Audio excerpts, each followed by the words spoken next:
Are you looking for perfection? Well, funnily speaking, a cute question came into my mind, and well, I thought, why not share it?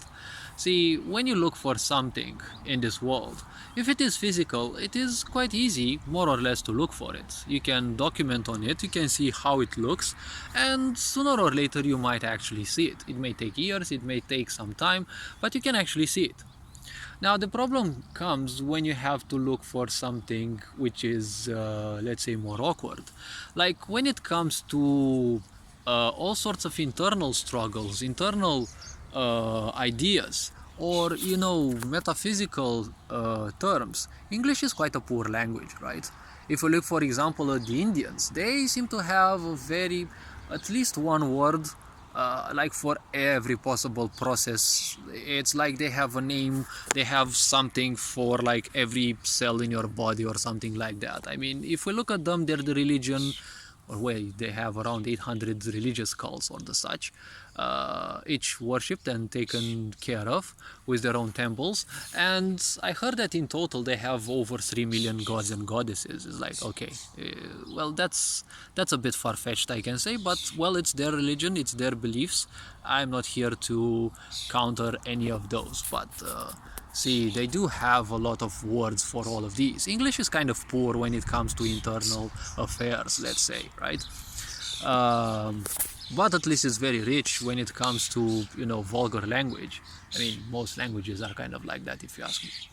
So when it comes to perfection, for example, a lot of people seek perfection desperately, but the problem is, what exactly is perfection? See, you're searching for something, but you don't know what the fuck you're searching for, right? Many people say they're perfect when they have 100,000 followers. See, don't make the mistake of viewing your followers as numbers, because it just goes to show how little you treasure life. If you don't treasure life at all, you'll just be miserable, right? What was that quote? The unexamined life is not worth living. If you treat life as nothing but numbers, well, you're worse than a machine. I mean, to a machine, numbers are important because that's what they are programmed to function by. But you are more than just a compiler, right? I mean, even compared to a machine, you are a very poor compiler, because machines were meant to compile data far faster than us, because machines were meant to be better than us in certain situations. Like, intellectually, a machine can always be faster than you. Should you provide it access to the internet? Well, a simple device like the phone you're holding in your hand can hold like all the information in the whole world.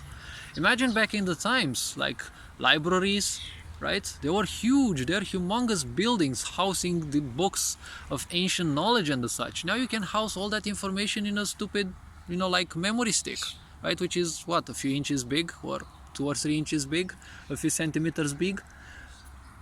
But how much you can store on those?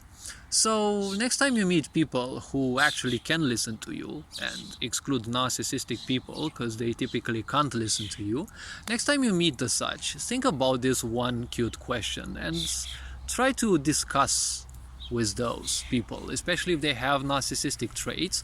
Try to lend their attention towards the idea, okay? Always use things like science says, specialists say, because when you say I feel that, people don't care about you because they don't care about themselves, and obviously you're gonna be nothing else but trash in their face, right? So even like that, like philosophers also said, what the heck is perfection ultimately? Because let's say you get those 100,000 followers, the point is you're not gonna feel perfect at all. You're gonna want 200,000. You're gonna get that, well, okay, you're gonna get the whole planet to follow you? Sure. 8 billion followers. Who the heck wouldn't want that, right? But guess what? It still won't be enough. Then you wanna go to whole galaxy. You want the whole galaxy to follow you. Let's say you get the whole galaxy to follow you. You want the whole universe. You get the whole universe, then you feel bored because there's nothing else to do, right? That's how life is. Life is nothing else but desires and wants. That is why people who get wise, they simply understand that there is one single path to salvation, that of, well, breaking the cycles of life and death. Every time you get born into a physical body, there is gonna be desire. Desire cannot be stopped. You can fight against it and make things worse, or you can live a conscious life and understand how desires work, so that you can simply, adapt them into your life, not ignore them, because ignoring always makes them stronger. So what is it that perfection is, right? You can ask other people. What if perfection is already within you, but you're not feeling it, you're disconnected from it? What if perfection is me? What if perfection is your mother? What if perfection is your pet, right? Philosophers probably would have thought similar to this, because you never know. If you feel bad, if you feel that you don't have any worth towards you and whatever ideas and illusions you have about yourself, well, obviously you won't feel that you're perfect, but you can definitely create a beautiful lie that you're perfect. But how can you call yourself perfect if you look into the mirror and you feel the mirror would break, right? So what if perfection is, I don't know, the person near you? No, they can't be perfection, because obviously you're perfection, right? In this society of social media, you are the only perfection, right? But everyone on social media is perfect, right? I mean, you're perfection, but you're hating some fake person because they have a much more perfect life than you. So what the heck is perfection ultimately, right? Perfection is called to be the epitome of everything that is good without anything bad. Well, this definition is wrong by design, because there is nothing in this world that is good without having its bad. Just as I was saying, when you are born somewhat of a neutral being. You have dark aspects within you, which are typical to us, which are typical to our animal ancestors, to our ancestors as well. And you have, empathy, right? Depending on your social aspects and your karmic structure, on the quality of your mother and your father's body, on so many aspects that the whole science about, well, you will be leaning towards, more wisdom and awareness, or more aggression and unconscious behavior. That's up to each and every individual, okay? This is not something that you can call good or bad, because every individual is their own perfection, right? If you want more than just that, well, you can see things how they function at a larger scale. For example, let's take our planet.